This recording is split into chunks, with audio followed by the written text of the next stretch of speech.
Let me jump in.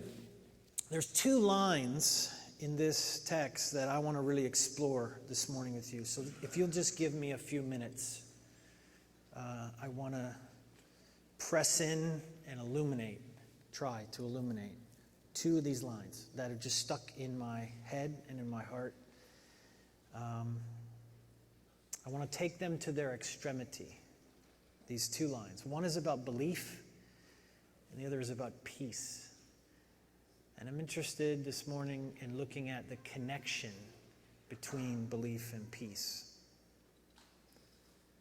There's that first line, it's just so amazing. They still did not believe, which I get, because, Luke says, because of joy and amazement. That they don't believe because they're so happy.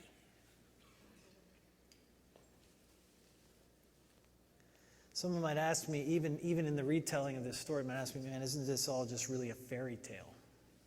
Things we tell our kids to quiet them at night. And I think my answer to that question, is this just all a fairy tale, is yes, I think so. But that doesn't mean it isn't true. And in this case, at least in the case of this story, it's the most important fairy tale truth you'll ever hear.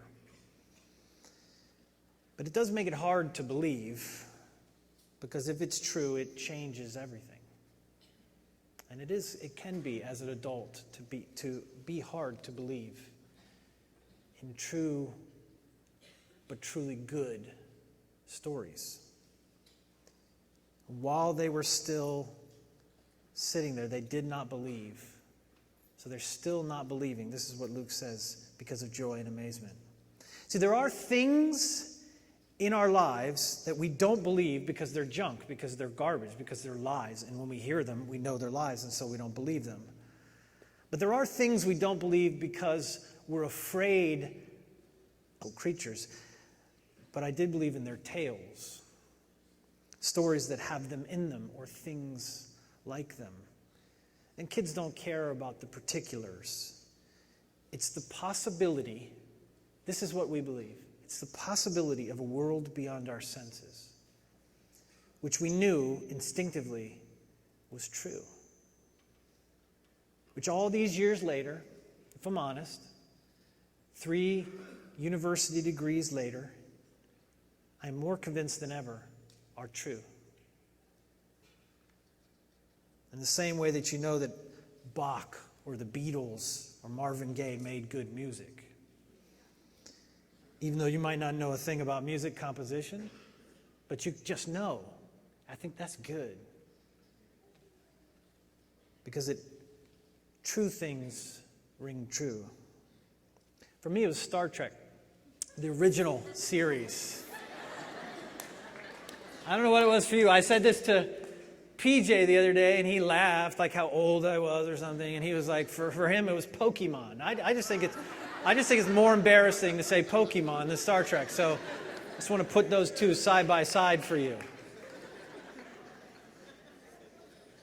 Now, when I say Star Trek, I mean the original series. Now, I'm not that old. Star Trek came out in the 60s, but by this time, it was actually kind of a flop, commercial flop, the original Star Trek. But they only ran 3 seasons, 79 episodes. But it quickly went into syndication. And when I was a kid in the early 80s, it was on every day. So it wasn't even like I had to wait once a week to watch this show. Every single day, I got to watch it. And for me, it was 5 o'clock to 6 o'clock, 5 p.m. to 6 p.m. Every day, I was right there in front of our TV, waiting to go where no man had gone before. I remember sitting as close as I possibly could to the screen. Do you remember that? Your favorite show? And your parents told you were going to get like brain cancer or something like that. That isn't true. Lies parents tell their kids. Shame on you. But I wanted to get as close as I could to the TV, as if it were physically possible for me to enter into the show, I would have. To somehow pull away from my world and to get as close as I could to that world. Now, I wasn't into like LARPing. You know what LARPing is?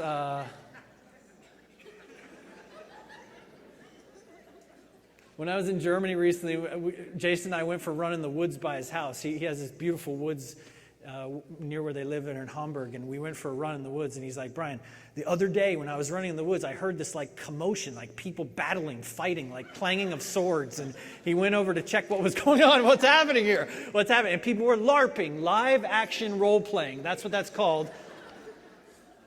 So I'm just here to educate you. Live action role playing is when people dress up as the characters and they go out and they live it sort of in the world. Now I didn't do that with Star Trek. I didn't put the ears on or have the whole thing, but nevertheless, it was something I wanted to be a part of. I get that. I get that desire even to do that, to try to enter into that world. And because there was only 79 episodes of this show, I just had to watch them again and again and again and again, and I never got tired of them. Just to test it, just as an experiment the other day, I got on YouTube and just picked a random original series episode to just see if I could stomach it after all these years, if I could put it on and watch it. And I was like completely riveted.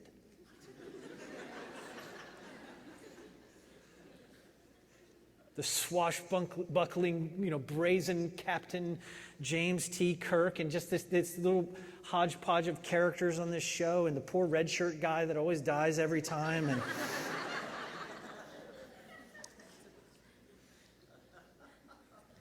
for me, it wasn't science fiction. So this is important. It wasn't science fiction like some possible future. For me, it was fairy tale. It was like Neverland or Narnia or Middle Earth. And the key to a good fairy tale is the world that it depicts for you. A place where the impossible becomes possible. And sometimes they call it magic, but theologians call it the supernatural. It's part of what brings order to the chaos of our lives. We're drawn to these stories because when we look around, we say there must be something else. And we know, intrinsically, we know there is. And the more turbulent our lives, my young little life at the time was pretty turbulent, the more we need to believe in magic and in true fairy tales. And still we believe that they're real, they're possible. We preserve that belief in our expressions. We say to each other, even people that claim to not believe in such things, say things like a fairy tale ending. We use that. Or a fairy tale romance. Because we need a name for fairy tale truth. For something that happens that seems too good to be true, but is true nevertheless. Star Trek was that world for me. People could travel faster than light. Telepathy was real. Time travel was possible. It was a universe full of mystery and things to discover. And where the crew always survived, no matter what they went through, they always seemed to survive. Even when he failed to make the right decision, the leader was always good and always prevailed. And I sat as close as I could to that TV, putting myself in that world and out of mine, because I believed in it, and I still do.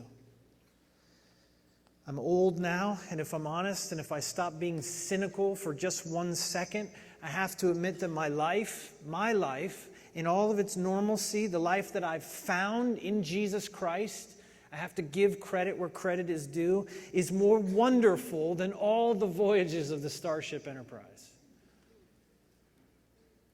Because I have learned that some things are too good to be true, but they're true nevertheless. Because as a young man, Jesus found me under a tree and offered me his life in exchange for mine. And knowing a good deal when I see one, I agreed. And I've not always followed that agreement perfectly, but since that day, he has opened my eyes and healed my wounds and given my life meaning and gifts, guys, gifts, priceless gifts, wisdom, community, family, real power, a cause, and most of all, he's given me himself. And that's a fairy story too. It's my own. The story of Jesus is a fairy tale. That's why some people don't believe in it. It's also why it's the most important story to believe in, because it's a relationship between us and God. And that the crimes and the sins of human beings is not something a good and just God can just ignore, but it's something he can forgive. If he accepts the just punishment of those crimes for himself, upon himself. Jesus, you see, never sinned, and in his perfection he allowed himself to be punished for you and me. That's the cross. And he does this breathtaking thing. He explains he does it because of love, because he loves you. It's too good to be true. But there's a God, and that God is not mad at you, but he loves you so deeply, so totally, that your crimes that separate you from him, he's willing and has died for you, to heal you, to forgive you, to know you, to love you. So his death then has the power, so the story goes, it has the power to make us pure, clean you. Can you imagine what that would feel like, to be completely washed clean of all of your guilt and your shame, the things that you carried in here this morning in that secret place in your life? But death still comes for pure people. Sin still stalks us. Even if you were to walk out this door completely washed clean, completely purified, you would soil your life by the time you got to your car, probably. So Jesus does not just die for you, he rises for you. And this is more. This means more. The resurrection does more than just forgive us. It makes forgiveness permanent. Let that sink in for a second. It is past, present, and future forgiveness. It is wholeness and the promise of eternity with God. It's too good to be true. But it's true nonetheless. So what we're really left with, you and I, as human beings, is whether we actually believe in fairy tales at all. Because this story, which is too good to be true and happens to also be true, leaves us with a conundrum, a dilemma. Can I actually believe in such things? Do I really believe that anything like that is even possible? If I believe that the impossible can be possible, if we believe in things like God and angels and life after death, because this story may be true, but if we refuse to believe in such stories at all, we're just going to write it off and dismiss it.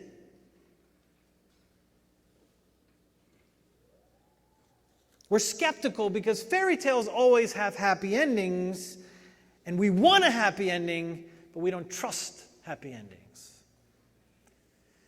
I got to be honest with you, I've had the privilege in my life to see some crazy things, some beautiful things, like things that people say are truly amazing. I remember, going to the Egyptian pyramids, there in Cairo, and just sort of looking at the marvel of those structures. I recently went to the Grand Canyon. If you've ever been to the Grand Canyon, they say you stand there on the edge of the Grand Canyon, you're like blown away by the greatness and just how big it is and so on. I have to be honest with you, just by way of confession here this morning, I stood on the Grand Canyon and was completely bored out of my mind. I mean, I didn't get it. It took like 50 minutes to get there or something. We walk out there, and then there's nothing to do, by the way. Once you're out there and you stand on the edge of it, you're like, all right, Grand Canyon. It's big, And I felt like something was wrong with me. Like everyone's like, oh.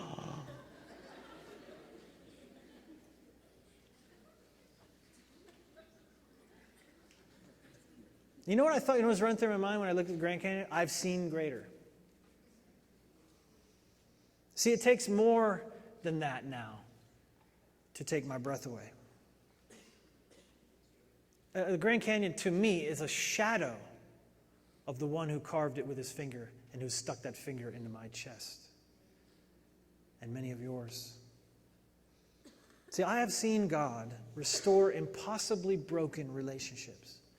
I've seen him heal dying people, bring life from certain death, and hope in despair. I have called on his name 1,000 times, and he has never failed me. And I stand at the edge of that empty canyon, and I am hopelessly distracted because I've stood at the edge of an empty tomb. And my own story is enough, but maybe it's just me. If we have some sort of radical experience with God, maybe we can question that, doubt that, and say, well, maybe that's just me. Maybe I made it up. Maybe it's just wishful thinking. Except for me, the problem is I've seen too much now. More miracles than one human being has a right to see because of my position and leadership and watching so many of your lives unfold and unravel and watching so many of you lead so many communities. I've been privy to too many miracles, you see. And I'm ruined. I can't look at ordinary wonder.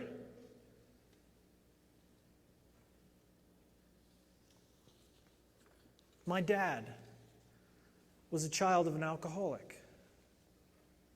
And violence became a far too familiar reality for him.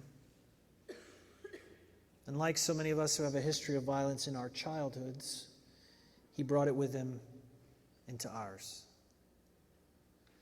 And we all lived in fear of it. My sister, my mom, and I. I think he did too.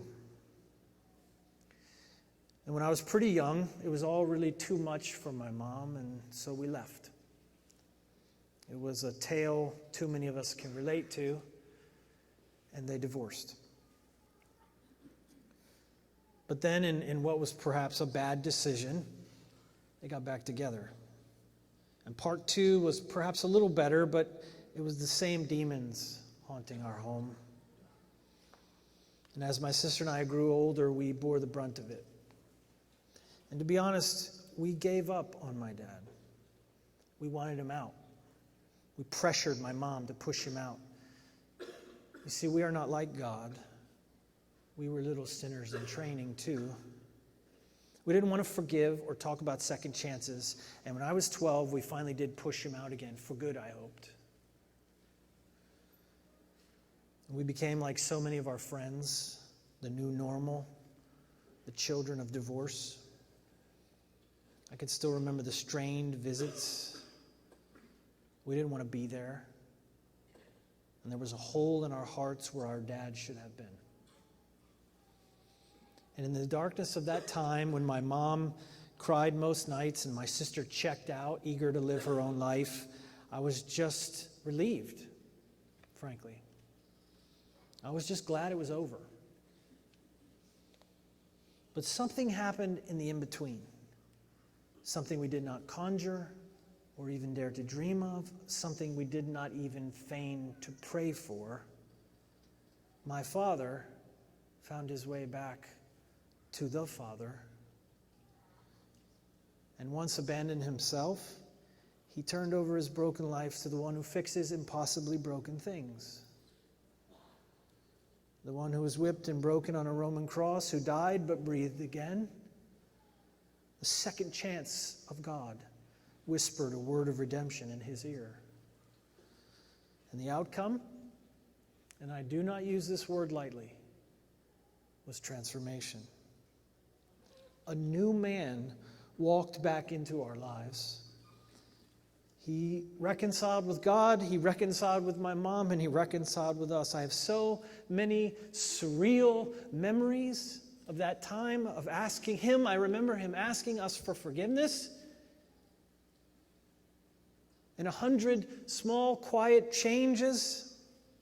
And I have memories of this new man every morning getting up and sitting before all the rest of us, sitting in his chair and quietly and secretly reading the Bible, alone with his Redeemer, his second chance giver.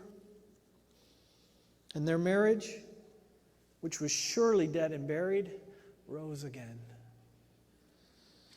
And in all those many years since his re-entry into our lives, I have not seen my dad raise his voice to my mother. They are quite totally a new creation. Stories that don't happen. People don't get back together after that. They don't remarry each other. And they are different now. And there is respect and tenderness that has to have come from heaven.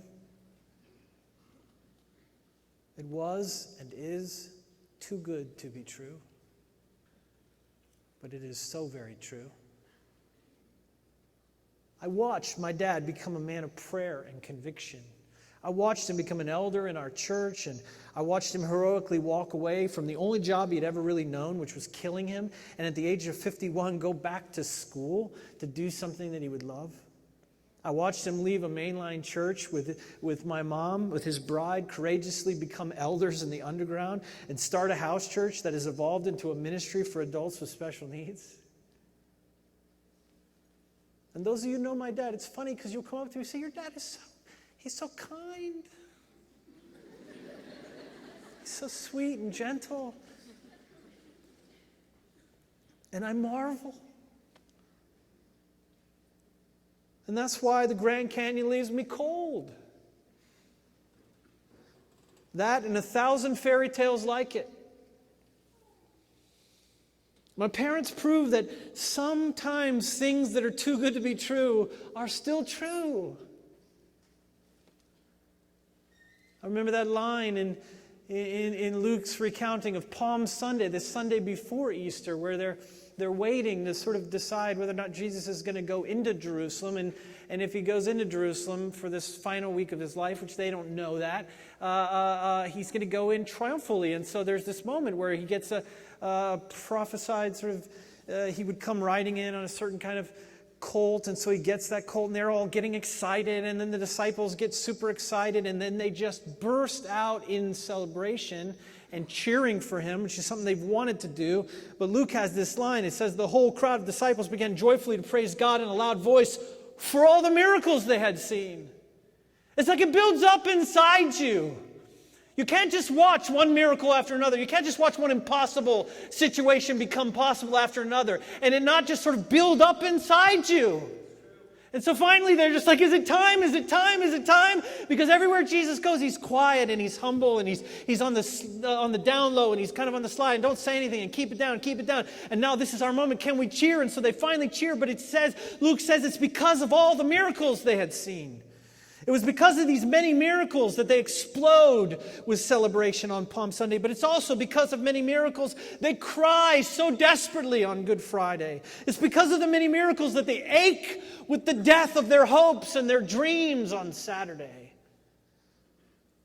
And cowering and shame and depression, they had seen so much. They had dared to hope again that maybe this is the one. Maybe this is our Redeemer. And see, it turned out it was too good to be true. And so he stands there on Sunday. In this story, in this text, he stands there in the doorway, in the foyer of their lives, appearing to them. He stands there today in the threshold of your life, alive. Their hopes rekindled like a candle in a dark room, and it tortured them. Dare we hope again? Dare we believe again?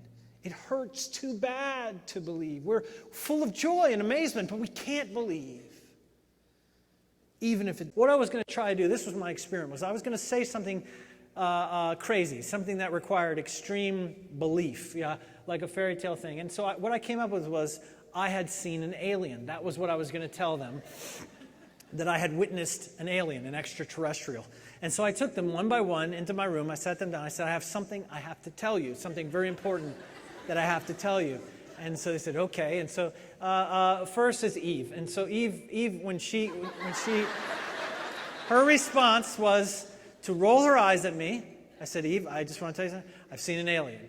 And her thing was like, really, Dad? Come on. Like, I don't have time for this. What? She literally said, what is your point?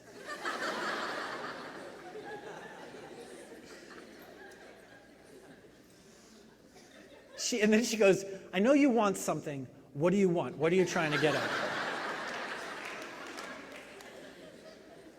And that response, I believe, is a core human response to something like that. It's the belief that the person sharing has some ulterior motive, that they have some reason to tell you this nonsense and to want you to believe in it, something to sell you or something like that. The second reaction was Luke. Now, Luke just cracked up laughing. I mean, I said, Luke, I know something's important to tell you. He said, okay. I said, I saw an alien. I just started blasting out laughing. Then he grabs his phone and he looks over at the other kids who were across the room and he goes, guys, I got the cops on speed dial. Get ready to run. Dad's crazy. He said that. He said, I got the cops on speed dial.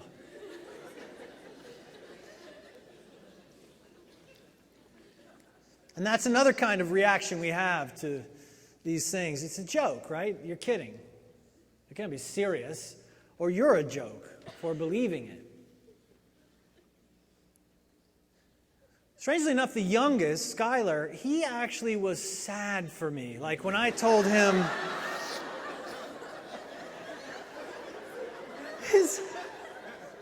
He goes, and now this is a 5-year-old, so I'm like, honey, I have to tell you something. He's like, what? I said, I saw an alien. And this is what he goes, no, you didn't.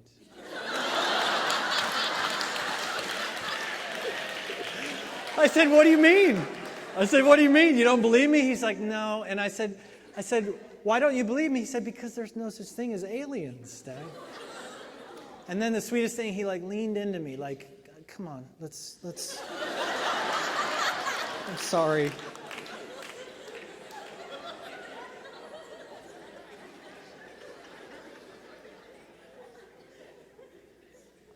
Like he wanted to comfort me. He was sad, so sad. You're losing it. You used to be so smart, and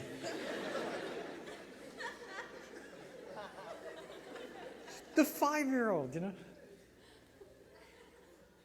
It was only Simeon. Who dared believe.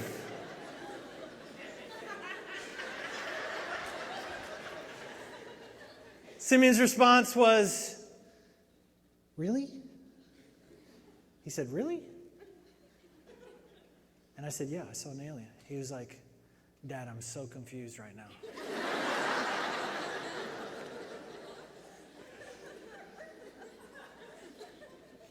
I only have one kid that even has like a glimmer of hope inside him. We haven't smashed it out of him, you know. Cynicism.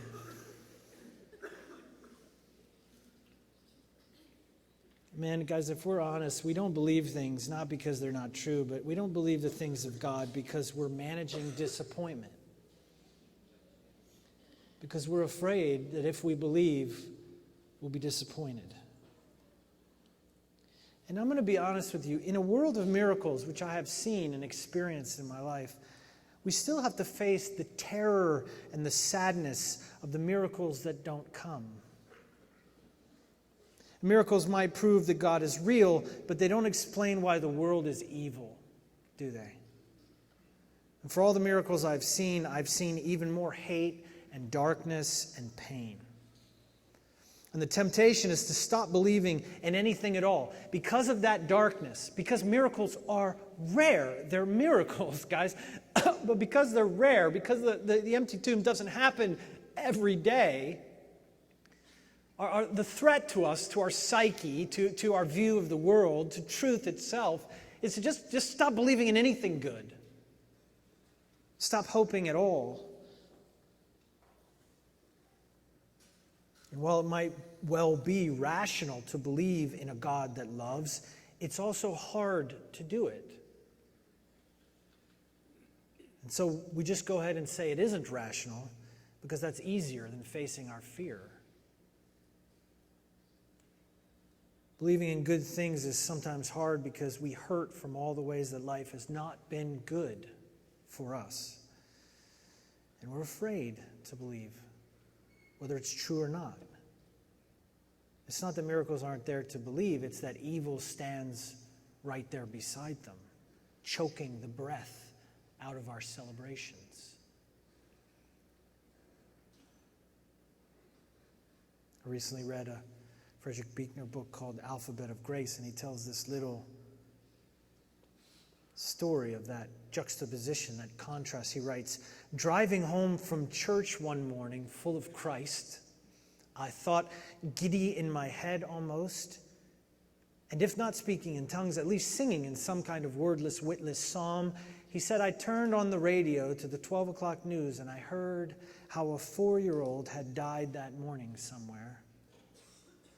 The child had kept his parents awake all night with his crying and carrying on, and the parents, to punish him, filled the tub with scalding water and put him in it.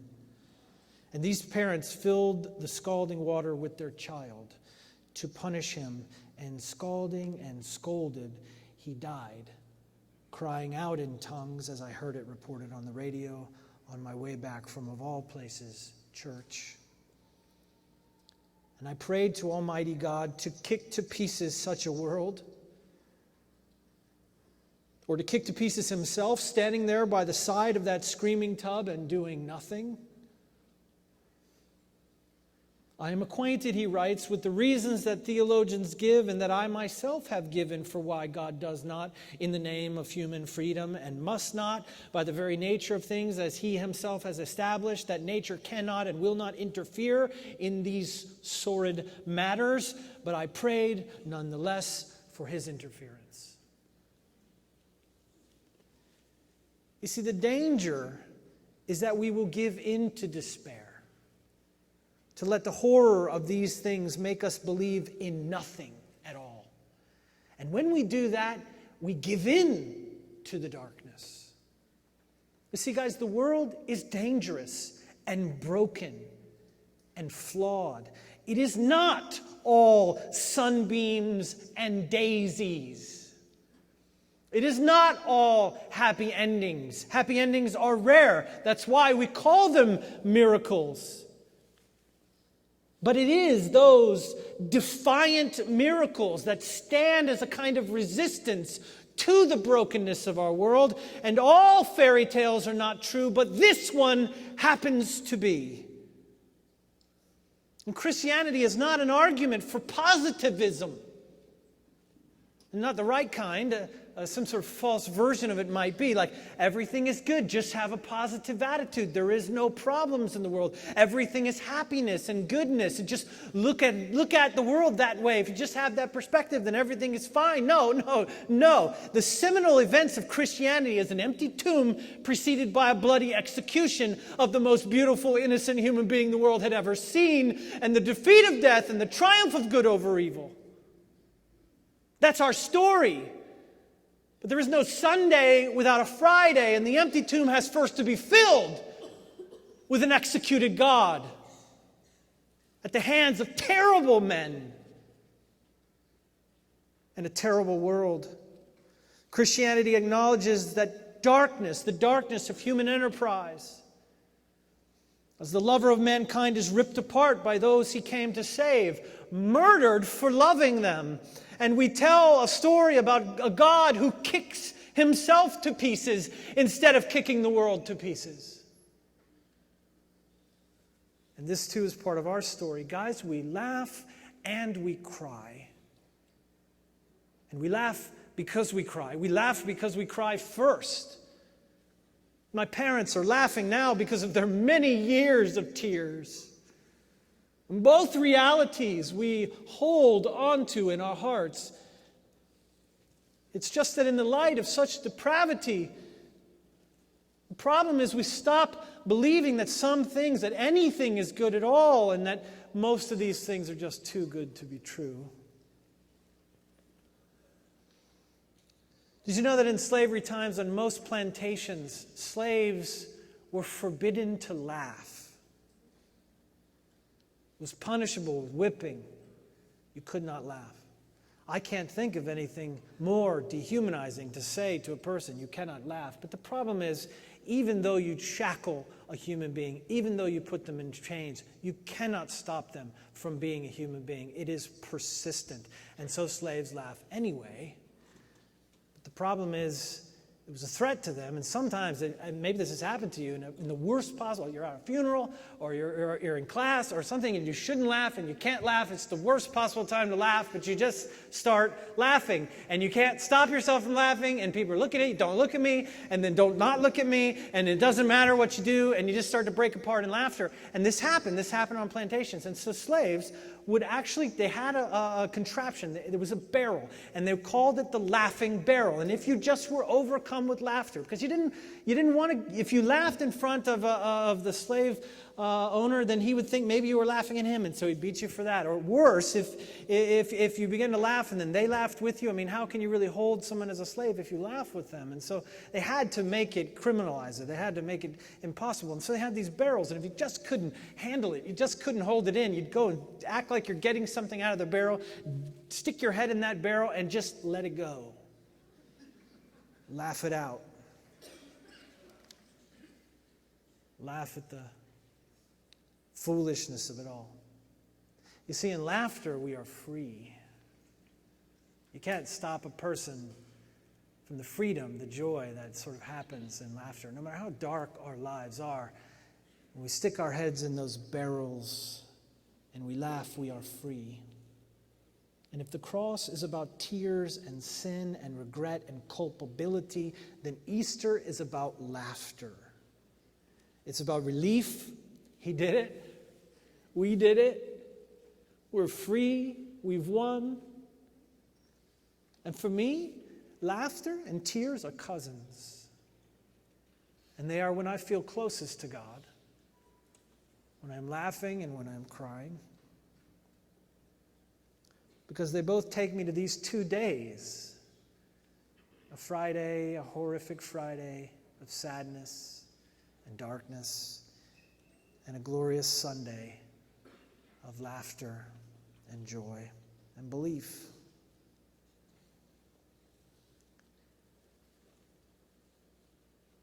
Sometimes they're interchangeable, almost, laughter and tears. The other day, Jael had to write a paper, and she's a freshman in college, and so she's just sort of coming into this world of paper writing, which is a kind of hell, like a fourth layer of Dante's Inferno or something, and she's just struggling with it. It's late putting it off, as we do, and she put off the paper, and it was late, and then she writes a version of it, and it's supposed to be 10 pages, 6 to 10 pages, something like that, and so she writes a version of it, hates it, deletes it. Never do that, by the way.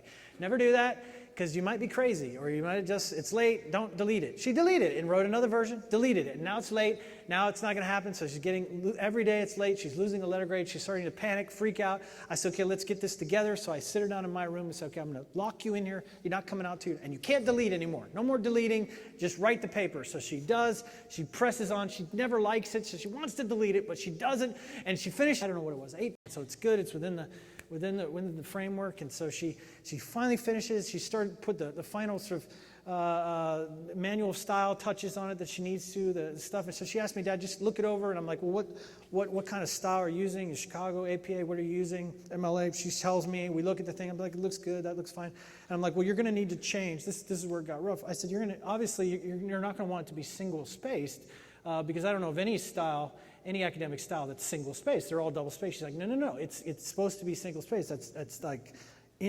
that's like prescribed. I'm like, I don't think so. She's like, yeah, I'll show you. She gets it out, and as she gets out the syllabus or whatever it was, the assignment, she looks at it and she sees that I'm right.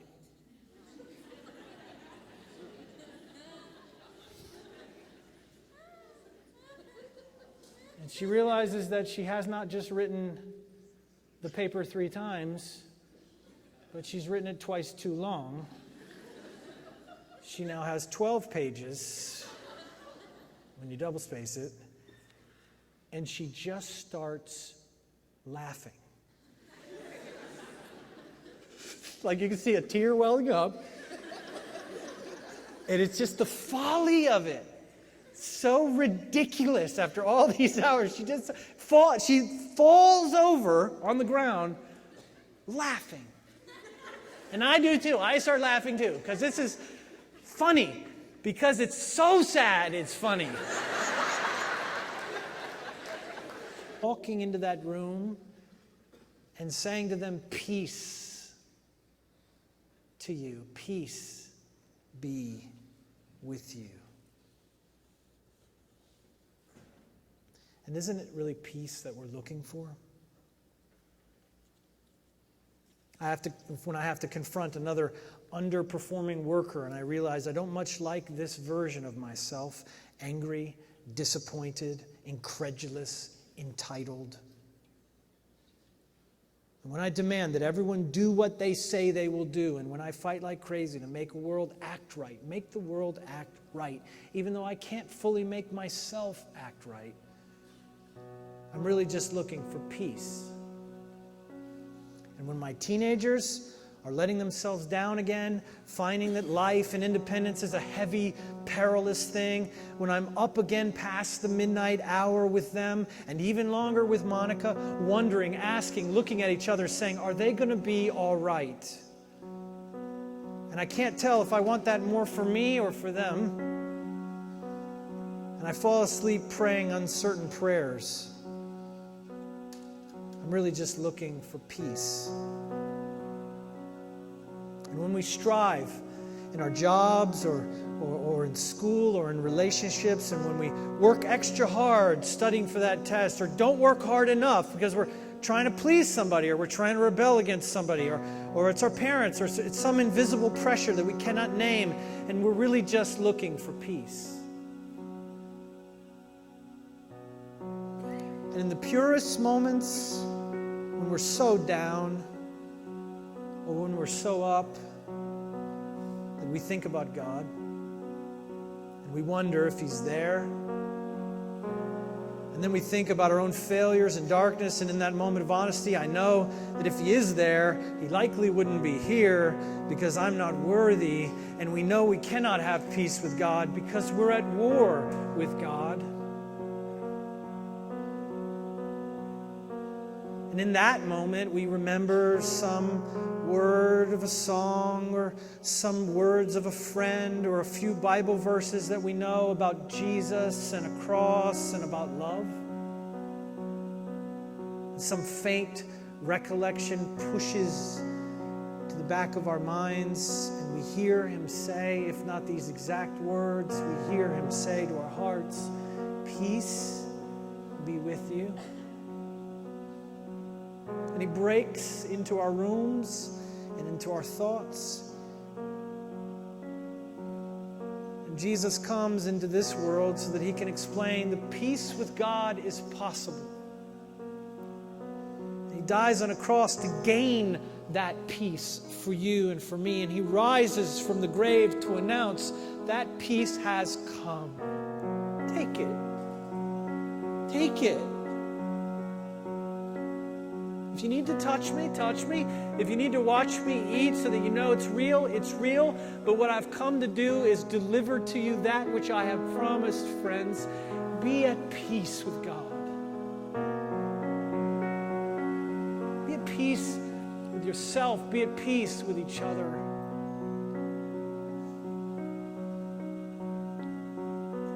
Because some things that are too good to be true are true nonetheless. But peace only comes when there's a war. Peace only comes when someone surrenders.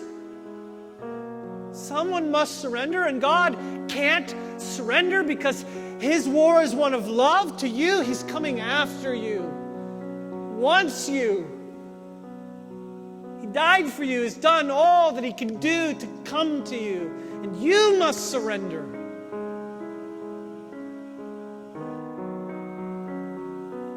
This morning, in a minute, I'm going to give you a second to do that. There's nothing weird is going to happen, but something extraordinary can happen in your life this morning.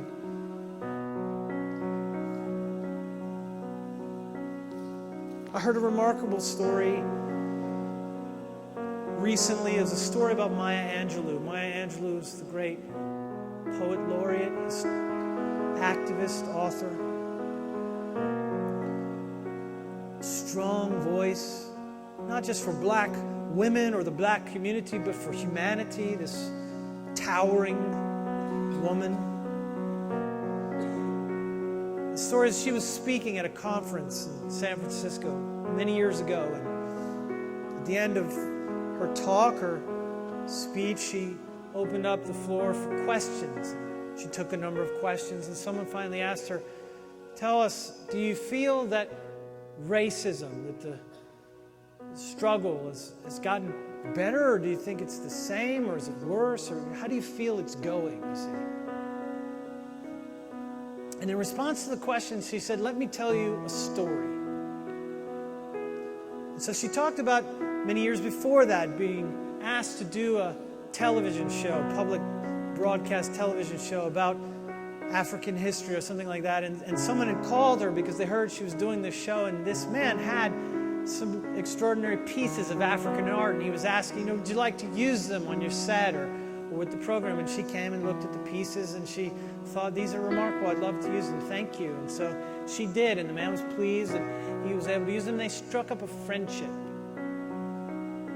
So Maya Angelou and this white man and his wife began to be friends, and every time she was in town, they would spend a little time together and share their lives. And she told this story. Then she said that many years later, she came back, thought of the man. She was back in San Francisco area, and so she called the man and said, hello, just to rekindle our friendship and so on. And he said, sure, that'd be great. Let me tell you a little bit about what I've been doing. And so they were sharing just about their lives, and he shared that he was actually working and had been working, serving troops, American troops in Europe. She said, tell me about that. How's that going? And he said, well, it's particularly hard for the black troops, he said. Because there's not that many black faces, and they're very lonely, and it's particularly difficult. And then he said, and for our boys, it's also difficult. And she said, what did you say? He said, well, it's particularly difficult for the black troops, but also for our boys. She said, what did you say? And a third time he said, the black troops, but our boys. And then he realized, she said he heard himself, what he was saying. He was overwhelmed with shame and embarrassment. He said, I'm so sorry. I cannot believe I've said such a thing to you. He said, I have to hang up now. I can't talk to you. I'm sorry. It's too much. I must hang up. And she said, no. We have to talk. This is precisely why we have to talk. Because there's this way that people talk about race, and it's not real, it's not true, and we're finally getting to the real matter. I want to see you, I want to talk to you about this, I want to work this out with you. And so they agreed to meet, but the man never did meet with her. Every time she called, he would avoid her call, not take her call, and for weeks she tried to get with him, and he would not. And this is the story she told, and she was visibly at this conference moved by the telling of this story, so moved that she couldn't take any more questions. It was the last question she took for the day, and she walked off the stage. She just could not do or say anymore. The next morning, as I heard the story recounted, the next morning she came back on stage to do presumably another session, and she said, I want to follow up with what I said yesterday, because you could tell, I was visibly moved, emotional by the telling of that story. But she said a remarkable thing happened as I walked off the stage, and in the audience, maybe similar to this audience, there was a man sitting in the audience who stood up as she walked off stage and said, here I am. And it was that man sitting in the audience listening. They went off and had some time together, and even in that moment, in that morning where she was saying that he was there in the audience, that he again stood and raised his hand and he said, here I am, and he came forward, and they embraced. This small white man and this towering black woman embraced.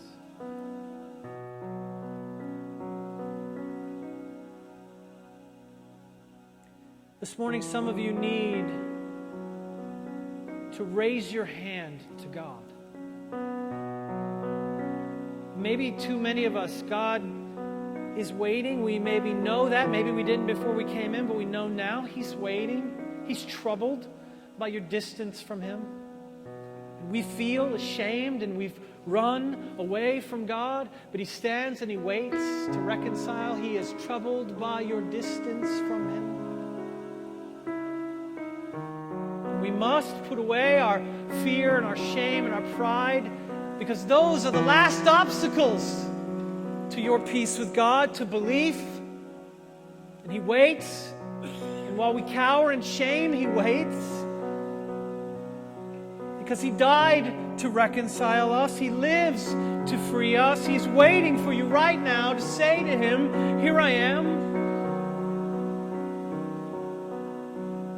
Some things are too good to be true, but they're true nevertheless. Will you come to His embrace this morning? And out of a sign of just respect, I'm going to ask everyone, just bow your heads right now. In a moment of quiet prayer, I'm going to give you some space. Maybe in the business of our lives, we get so little space to deal with God, to hear Him. And maybe He's pressing in on you right now. Your heart might be beating a little bit faster than usual. But if you this morning will believe, put your trust in Him. He will give you His peace. I want you to take a minute just to consider that. Would you like that? In the quiet of your own seat, your life can change forever. Just like mine, like my dad's, like all disciples. It is too good and it is true.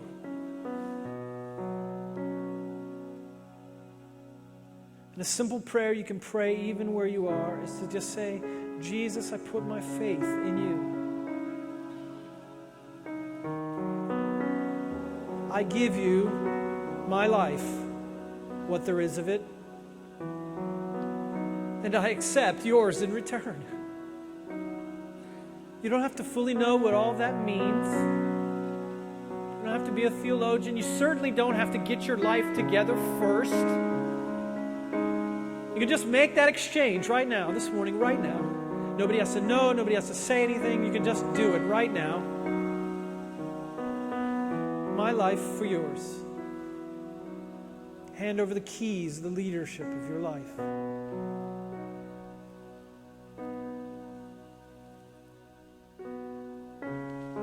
I'm going to ask the musicians to lead us in one final song. And so you take your time. If you want to stay seated and just work on this with God, it's okay to take a couple of minutes to just be in prayer, to think or to consider.